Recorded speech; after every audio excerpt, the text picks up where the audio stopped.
Primeira leitura da Parashá de Kitissá, e disse Hashem para Moshe: quando você for receber a contagem do povo de Israel por seus números, vão dar cada um resgate da sua alma para Deus ao serem contados, para não ter uma peste, não ter um ataque ao serem contados. A palavra tissá literalmente quer dizer aguentar, carregar, é linguagem de receber, como a tradução do Unclos. Quando você quiser receber o valor total, para saber quantos são, vocês não podem contar pelas cabeças, e sim, cada um vai dar o meio shekel, você vai contar as moedas e não as pessoas, e assim você vai saber o número. A palavra tissá tem a ver com elevar também, porque a ideia da contagem está ligada a marcar algo e elevar. Velo yebem negev, por que tem a ver? Não pode contar com a cabeça para não ter uma peste, porque a conta ela pega nela o ainará, o olho mau, e a peste vem sobre eles, como a gente viu em Rei Davi, que uma vez ele fez isso, contou sem ser por moedas e deu um problema. Zeitno, isso que vão dar, toda pessoa que vai passar na contagem, ou seja, tudo que vai entrar na contagem, meio shekel do shekel sagrado. Esse shekel, ele é 20 moedas de gerá, então meio shekel seria 10, terumá, uma doação para Deus. E Deus fala para Moshe, mostrando uma moeda de fogo, mesmo que é meio, mesmo que é um pouquinho, se é com emoção, isso traz o perdão. Os que passam na contagem, é normal quando a gente faz a contagem, vai passando um a um, né, até para não se perder, como a gente vê quando vai contar para o dízimo do animal, vai passando, né, embaixo da vara para contar os 10, assim também fala que o rebanho vai passando, é uma maneira de falar, né, que vai contando. Meio shekel do shekel sagrado, ou seja, no peso que eu já marquei para você, que vai ser o peso do shekel HaKodesh, igual foi falado também em outros assuntos, em relação à pessoa que vai dar um valor, que vai resgatar um campo, etc. E aí a Torá explica quanto que é 20 gerá, né? Está explicando quanto que é um shekel inteiro, é 20 gerá, meio seria 10 gerá. A palavra gerá é linguagem de centavos, né? De uma moeda, como a gente vê em Shmuel, que vieram se curvar, lagorat kassef, usa essa expressão, né? Em hebraico moderno, agorot são centavos. 20 gerá o shekel completo ele é 4 zuzim, e o zuz inicialmente era 5 moedas, então daria 20, só que depois acrescentaram um sexto, virou 6 moedas cada um dos usos, então você viraria 24 moedas, e esse meio shekel vão dar de presente, doação para Deus. Toda aquela pessoa que passa na contagem, a pessoa que vai ser contado quem vão ser, de 20 anos em diante devem dar o presente, doação para Deus. Aqui a gente aprende que menos de 20 anos não entrava na conta, não ia para o exército, não era contado na conta do povo de Israel. O rico não pode dar mais, o pobre não pode dar menos de meio shekel para dar essa doação para Deus, para perdoar sobre a alma. Exatamente meio shekel é uma coisa essencial, todos são iguais. Para que quer dizer perdoar a alma? Literalmente está falando para não ser atacado através da conta, ou seja, para ter um perdão, para não ter o ainará, o olho mau. Outra explicação, o que quer dizer perdoar sobre a alma? Aqui já tem uma indireta para 3 doações. Porque está escrito 3 vezes a palavra Terumat Hashem, doação para Deus, está escrito 3 vezes a palavra Terumat Hashem.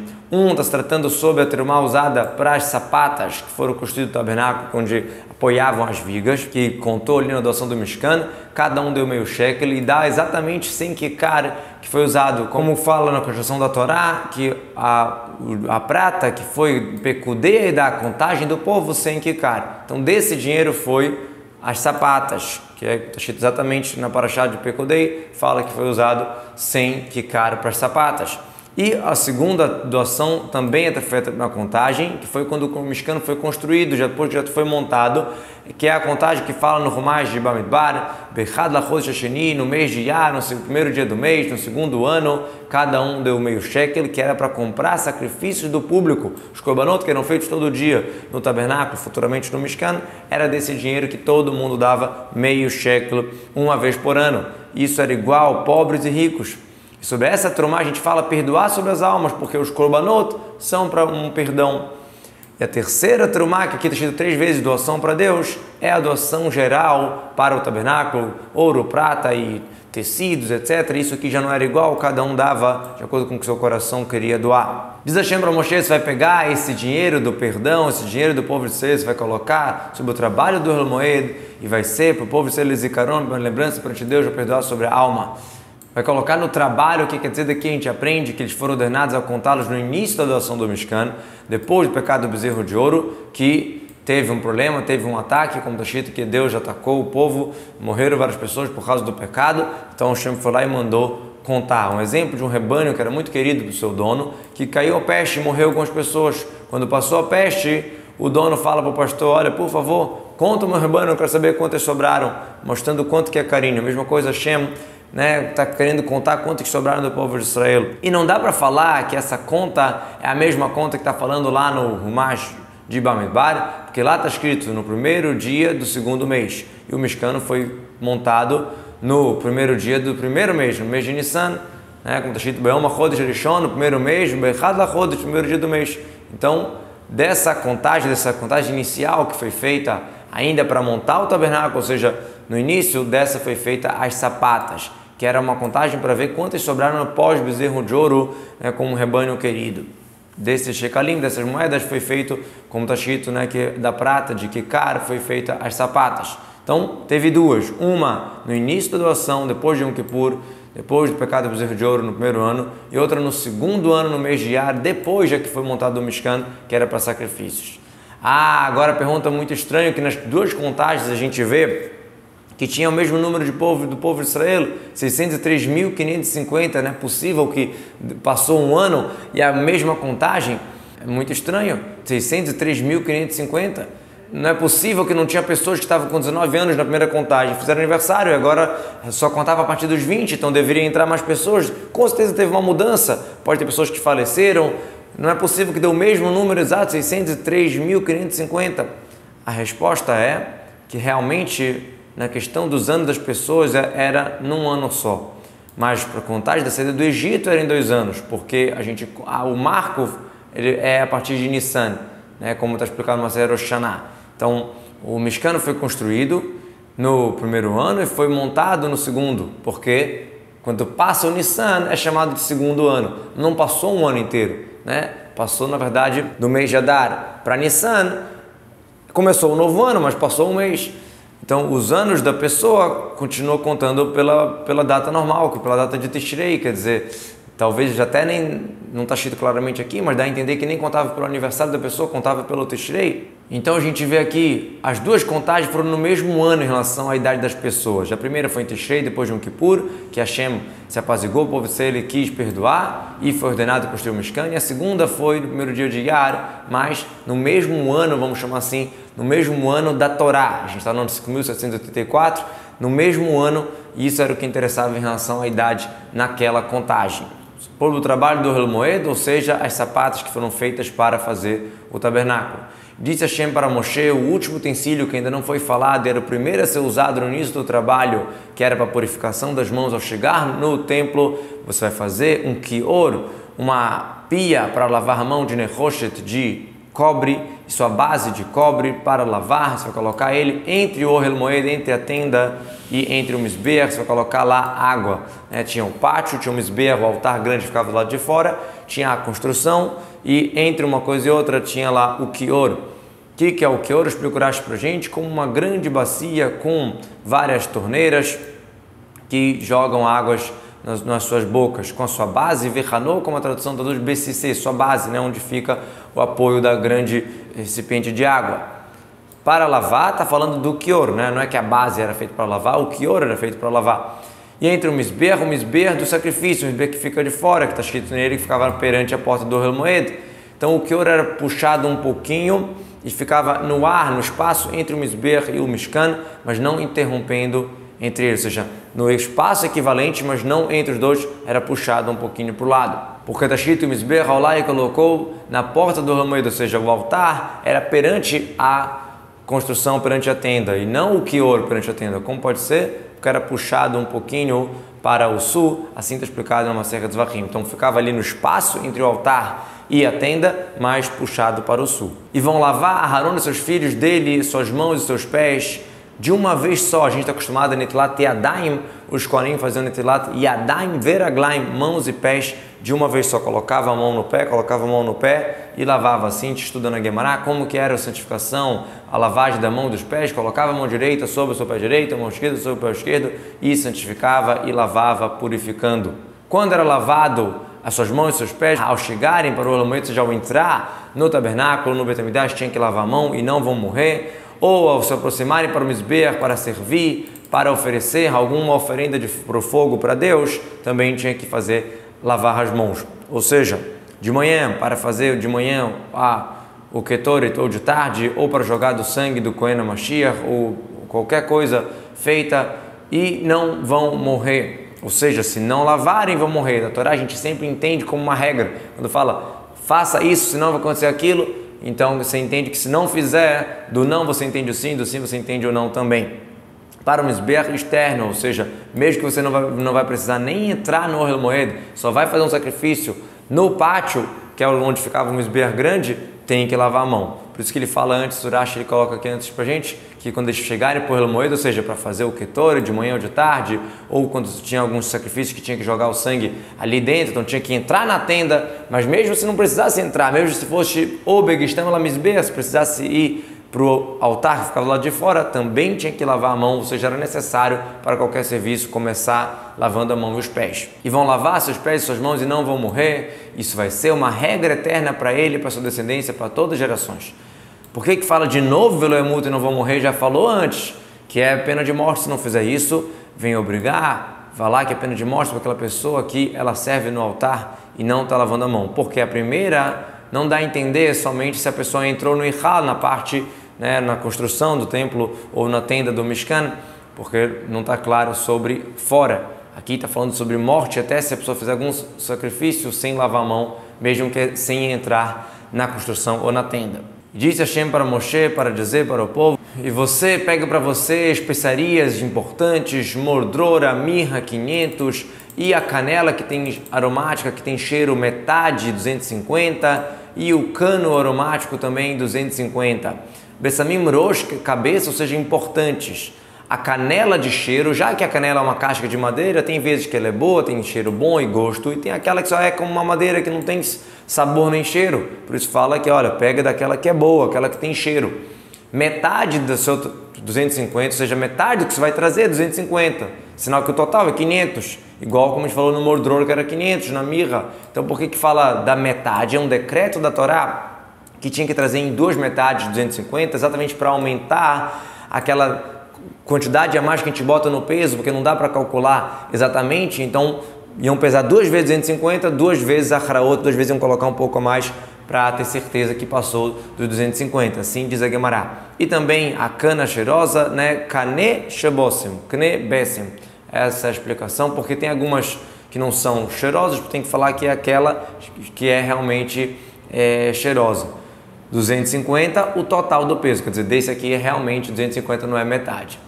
E que dá 500 do shekel HaKodesh no peso do shekel, e também azeite puro, quantidade de 1 hin. A que dá é a cássia, é o nome de uma raiz de uma erva, na linguagem do Shvahamim, Ketzia, em português, cássia. Hin, quanto que é um hin? 12 lugin. Para a gente ter uma noção, revito, entre 6 ml, é um quarto de log. Então, um hin era 12 log. Os sábios do povo de Israel discutiram sobre isso. Rabi Meir fala que esse azeite era para cozinhar essas especiarias. Falou Rabi Uda, se fosse para untar as especiarias não ia ser suficiente, e sim mergulhavam na água as especiarias para que elas não peguem tanto azeite, depois jogavam um pouco do azeite para pegar o cheiro e tiravam o azeite das espécies, não deixava em cima. Então uma discussão bem diferente entre Rabi Meir e Rabi Yehuda. Você vai fazer com essas especiarias, com esse azeite, você vai fazer o Shemen Mishkat Kodesh, o azeite especial da unção sagrada, Rokar Mirkachat, uma especiaria feita por um profissional, Maser Okeach, o azeite da unção sagrada, ele será. Rokar Mirkachat, a palavra Rokar é o substantivo, e a música da palavra da Torá mostra isso, porque está escrito Rokar, não Rokar.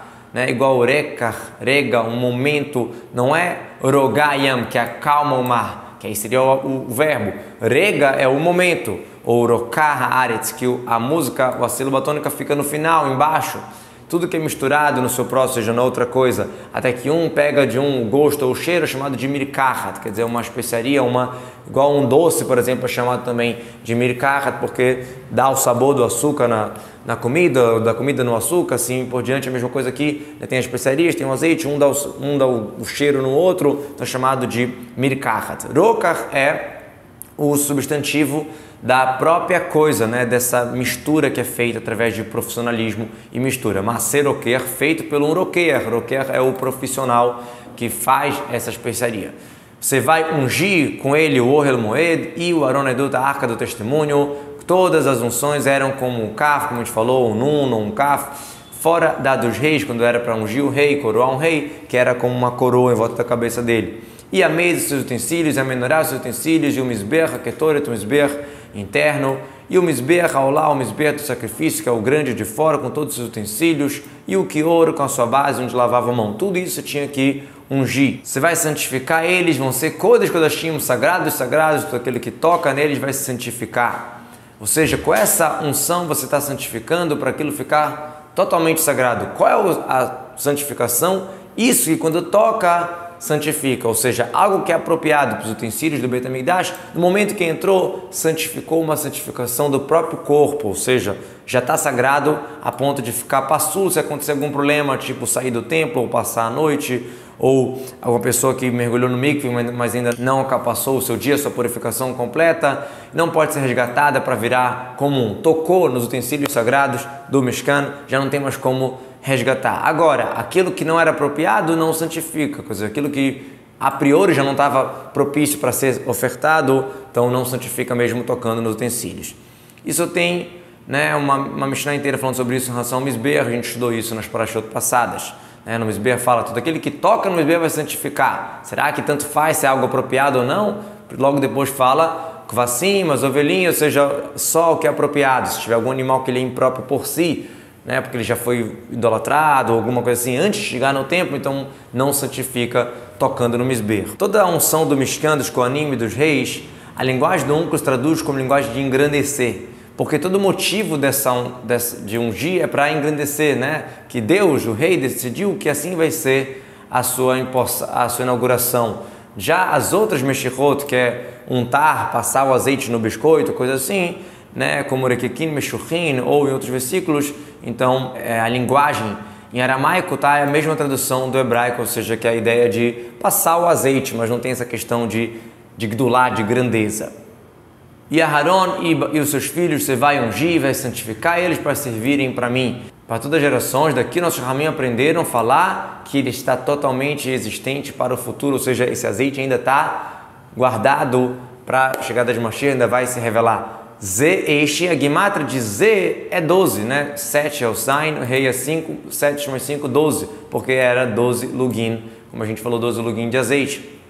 Esse azeite sagrado sobre carne de ser humano não pode ser ungido, não pode passar, e no seu cálculo de peso de especiarias você não pode fazer igual, ele é sagrado vai ser para vocês, é reservado para o templo, para o tabernáculo, não pode ser feito uma imitação para um uso particular. Lo Issar, está escrito com 2 yud, que é a linguagem de falar não vai ser efetuado. Não está falando no reflexivo, não vai passar no ser humano, não vai ser passado, e sim, não vão passar, não deve passar, igual o Lemanitav lá, fazer o bem para você. Então está falando no ativo, não no reflexivo. Sobre a carne, o ser humano não vai passar desse azeite próprio e também não pode fazer igual. Quer dizer, esse especial feito para o tabernáculo não pode passar em ninguém que não seja para ungir os coanim, que não seja para os utensílios do tabernáculo. E também não faça um com o mesmo número de especiarias, fazer um igual, com a mesma quantidade de azeite, de um rin, para uso particular. Mas se você diminuir ou aumentar as especiarias ou o azeite, alguma coisa assim, então não tem problema. Quer dizer, se botar a mesma quantidade de azeite e botar equivalente de especiarias mais do que na conta, então poderia. E mesmo se foi feito na conta, não é hayav, não é obrigado a pessoa que passou, e sim a pessoa que montou, o especialista que fez esse azeite especial. Ou seja, é proibido passar dessa cópia também, mas só vai ser punido aquela pessoa que fez a especiaria igual. Bemat contou, a palavra mat contou vem em linguagem de conta, que nem matconta levanim, uma conta o total de tijolos que o povo tinha que fazer lá no Egito, assim a conta do ketor, ou seja, não vai fazer no mesmo cálculo proporcional àquela quantidade de azeite e especiarias, não pode fazer igual. Um homem que vai fazer essa especiaria ou que vai colocar dela sobre uma pessoa estranha, ou seja, que não é Cohen, vai ser banido do seu povo careto. Daquele de Moshe, do original, sobre um estranho, ou seja, que não é para que Uná não é da sacerdócio ou de um rei, então vai careto. Ou seja, se pegar do próprio original, ou a pessoa que fizer uma cópia, o especialista que fizer uma cópia, isso é pena de careto. E diz Hashem para Moshe: pegue para você especiarias, nataf, shchelet, hilbená, são nomes de especiarias, e levoná, zaká bem refinada, bad bevad ye, cada uma com seu peso, ou seja, todas no mesmo peso. Nataf é uma seiva de uma árvore chamada tsori, já que ele é uma seiva que sai das árvores de ketaf, então ele chama de nataf, que escorre. Lembra pra gente goma, no caso aqui é o bálsamo. O shchelet, que é a onisha, é uma raiz que tem um cheiro que ela é lisa e brilhante como uma unha, por isso que a Mishnah também chama de tziporen, por isso que o Uncas traduziu tufra, que é a unha em aramaico, não é a unha aqui, é a especiaria que lembra uma unha. Hilbená, que é o gálbano, é uma especiaria que tem um cheiro ruim, chama de galbená, e a Torá faz questão de contar e trazer ela entre as 11 especiarias para nos ensinar que a gente não pode desprezar, não podemos deixar de juntar no nosso grupo, no nosso jejum, nossas rezas, os pecadores do povo de Israel. Eles fazem parte. No Ketoret, que era feito no Beit HaMikdash, tinha 11 especiarias e uma era de cheiro ruim. Samim, outras especiarias. E levou na zacada, aqui os sábios aprenderam que são 11 especiarias que foi faladas para Moshe. Por quê? Usa a expressão samim, especiarias, então é 2. Nataf, shchelet e hilbená são mais 3, tem 5. Fala de novo a palavra samim, sinal que são mais 5, já são 10. E a levoná dá 11. E quais são os 11? A tsori, a tzipor, a hilbená, a levoná, a moro, ketziah, shibboleth, nerdei, karkom, são 8. E o shibboleth, nerdei, até aqui são 8, porque Shibboleth e Nerde é uma coisa só, então é Shibboleth Nerde, né, que o Nerde é um parecido com a Shibboleth. Hakoshta, Kilufai, o Kinamon são 11. Borit Karshiná, ela é citada na Mishnah também, mas não era sacrificada, né, não está aqui na conta, porque ela era usada para limpar o tziporen, para deixar branca, deixar bonita, para oferecer, para depois fazer o Ketoret. Então ela não entra na conta dos 11 especiarias do Ketoret. Bad Bevad Ye, esses 4 que foram citados vão ser iguais no peso, como o peso de um, peso de outro, né? Então, um como o outro, Bad Bevade, um igual ao outro. E assim a gente estudou que o Tsori, o Tzipor, o Hilbená e o Levoná, o peso deles era 70 maneiras cada um. A palavra Bad, diz Urashi, parece nos meus olhos que é linguagem de único, Yahid, né? Igual um galho sozinho. Um em um vai ser, ou seja, um igual o outro. Você vai fazer ela, Ketoret, um cheiro prazeroso, Rokar Maseroker, também de novo uma especiaria feita através de algo que dá gosto, dá cheiro uma coisa na outra. Memular, misturado, Tahor Kodesh, puro, sagrado. A palavra memular, como tradução do Uncus, meurav, misturado, ou seja, vai bater eles bem, misturar bem eles. A palavra memular lembra pra gente a palavra malachim, que são os marinheiros, porque eles estão sempre mexendo na água com seus remos, né, quando eles estão dirigindo o navio. Assim como a pessoa também que mexe um ovo frito, né, mexe com uma água, mexe com alguma coisa assim, usa a mesma ideia. A pessoa que quer misturar algo bem com o dedo ou com uma colher, alguma coisa assim. Memular, tahor kodesh, ou seja, as 3 coisas, vai ser misturado, vai ser puro, vai ser sagrado.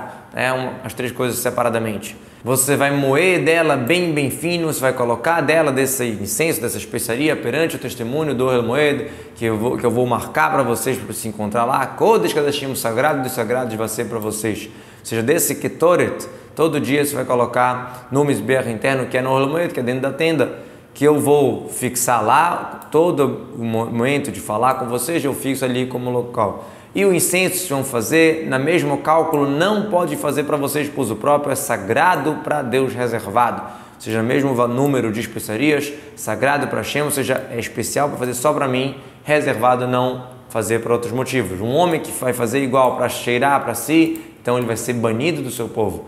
Mas aquela pessoa que faz no seu número para vender para o tzibur, para usar como ketoret, não tem problema. O problema é fazer para si, para o uso próprio. E disse Hashem para dizer para o povo: veja, eu chamei em nome de Betzalel, filho de Uri, filho de Hur, da tribo de Eudá, chamei no nome para fazer o meu trabalho, o Betzalel, e eu preenchi ele com o espírito divino, com Chokhmah, com Tvunai, com Dat, com sabedoria, com entendimento, com conhecimento, em todo tipo de trabalho, Chokhmah, diz Urash, é aquilo que a pessoa escuta do outro e aprende, aquelas ideias. Tvuná é aquilo que a pessoa deduz do seu coração, do que ela aprendeu, né? A dedução de dados, o processamento de dados. E Dat, que é o conhecimento, Ruach HaKodesh, a inspiração divina.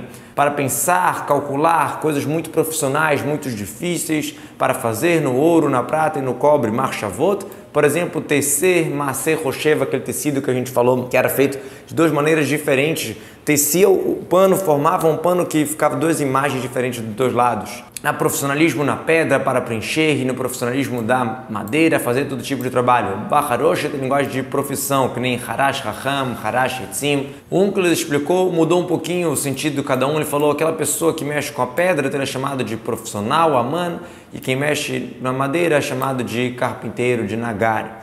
Lemalot para preencher a pedra através do seu espaço, como a gente falou que o espaço onde colocava a pedra era feito perfeito para encaixar a pedra com sua espessura, com seu comprimento, tudo exato para ficar preenchendo o local. E eis que eu dei com ele o Aholiav, filho de Rissamar, da tribo de Dan, e no coração de todos sábios do coração, ou seja, várias pessoas profissionais, eu dei sabedoria para fazer tudo o que eu te ordenei. Ou seja, além do Aholiav, filho de Rissamar, para acompanhar o Betzalel, também tinha outros sábios, e toda a sabedoria que eu dei para eles fazerem tudo o que eu ordenei. O Ohel Moed, a tenda, a arca do testemunho, o Kaporet, que é a tampa que ficava sobre ele, os utensílios do Ohel, que quer dizer a arca para o testemunho, para a necessidade das tábuas do testemunho, as tábuas da lei. E a mesa, os utensílios da mesa, a menorá pura e todos os utensílios, o misber, a ketoret, o misber do incenso, aquele de ouro. Por que a menorá é chamada de pura? Pelo ouro puro, que não tinha madeira, diferente de outros utensílios, que era madeira revestida de ouro, a menorá era ouro maciço. E o misber do sacrifício, aquele grande, ficava do lado de fora, com seus utensílios, o quior, a sua base para lavar a mão, e as roupas importantes, as roupas do Akodesh, sagradas de Aaron Cohen, e as roupas dos seus filhos para servir. O que são os Bigdei Asrad, as roupas do serviço? Diz Urash, pelo literal, não dá para falar que está tratando das roupas dos Kohanim, porque está escrito logo na continuação, as roupas sagradas de Aaron e seus filhos. Então, na verdade, essas roupas Asrad são roupas de Tchelet, Ergamant, Tolachanik, que foram faladas lá sobre as viagens, quando fala que deve colocar uma roupa de Tchelet, uma roupa de Ergamant, para cobrir os utensílios para levar nas viagens do tabernáculo. E faz sentido os meus ditos de Urash, porque está escrito do Tchelet, Ergamant, Tolachanik, fizeram Bigdei Asrad Lisharet Bakodesh. E lá não está escrito Shesh, que é o linho.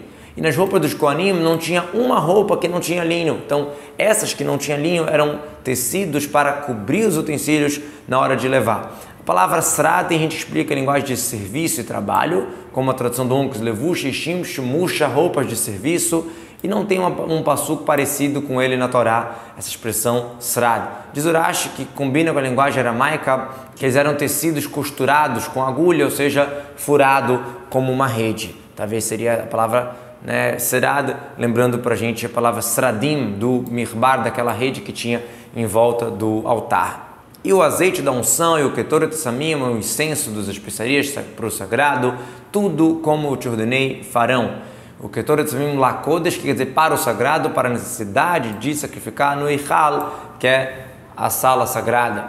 E disse Hashem para Moshe para dizer para o povo, e você fale para o povo de Israel dizendo o seguinte: porém os meus Shabbatot vocês vão guardar, porque ele é um sinal entre eu e vocês para todas as gerações, para saber que eu sou o Deus que santifica vocês. Você vai falar, por mais que eu mandei construir o templo, não deve ser desprezado nos seus olhos o Shabat para empurrar o Shabat por causa do trabalho do templo, ou seja, construir o tabernáculo é algo gigantesco, mas devemos parar no Shabat. Se até construir o tabernáculo parava por Shabat, daqui a gente aprende para todos os outros trabalhos. Porém, o meu Shabbatot vocês vão guardar, ou seja, mesmo que vocês estão correndo, agilizados e apressados, perseguidos quase no trabalho, o Shabat não vai se empurrar perante ela. Sempre quando fala porém, ou rak, somente, vem excluir alguma coisa, vem excluir o Shabat do trabalho do Mishkan, que é um sinal entre mim e entre vocês, um sinal de grandeza entre nós, que eu escolhi vocês e decidi passar para vocês o dia do meu descanso como dia de descanso para vocês. Ladado para saber, para os povos saberem que eu santifiquei vocês. Vocês vão guardar o Shabat, que ela é sagrada, o Shabat. Mechalé, aquele que profanar, vai merecer pena de morte. Aquele que faz trabalho vai ser banida a alma de dentro do seu povo. Morto e mais será morte se tiver testemunho e advertência. Se não tiver testemunho, não tem como o tribunal culpar alguém, então vai ser nihretá, quando não tem advertência, então seria divino o castigo. Mechalé é aquele que profana, aquela pessoa que costuma, um costume rolo, costume do dia a dia na santificação do Shabat, então ele estaria profanando o Shabat. 6 dias será feito o trabalho, no 7º dia, Shabat Shabbaton, no Shabat de descanso, sagrado para Deus, então aquele que faz trabalho no Shabat, merece a pena de morte. Shabat Shabbaton, um descanso de calmaria e não um descanso provisório, ou seja, Shabat Shabbaton, um descanso para valer. Outra explicação, por que fala 2 vezes Shabat Shabbaton, a Torá multiplica para falar que é proibido em todo trabalho, até trabalho de cozinhar, que no Yom Tov, Pesach, Shavuot, Sukkot, quando não, Rosh Hashanah, etc., quando não cai no Shabat, é permitido cozinhar para comer da maneira correta.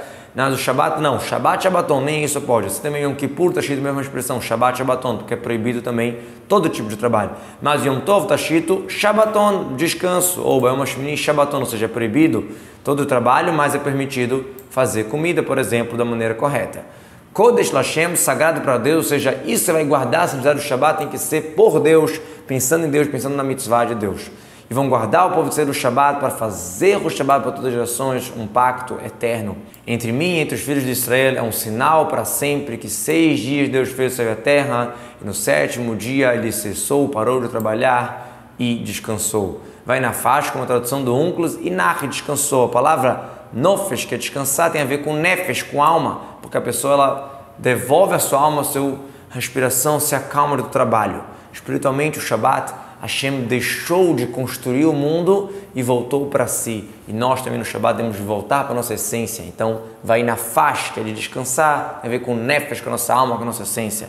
Aquele que está escrito nele, que ele não se cansa de jeito nenhum, e tudo que ele fez foi falando, mesmo assim ele escreveu sobre si o verbo descansar, tudo isso para explicar para o ouvido que ela consegue entender, ou seja, uma maneira de falar que Hashem descansou, como a gente falou, representa a elevação espiritual, voltar para si, e é isso que a gente tem que fazer no nosso Shabat também.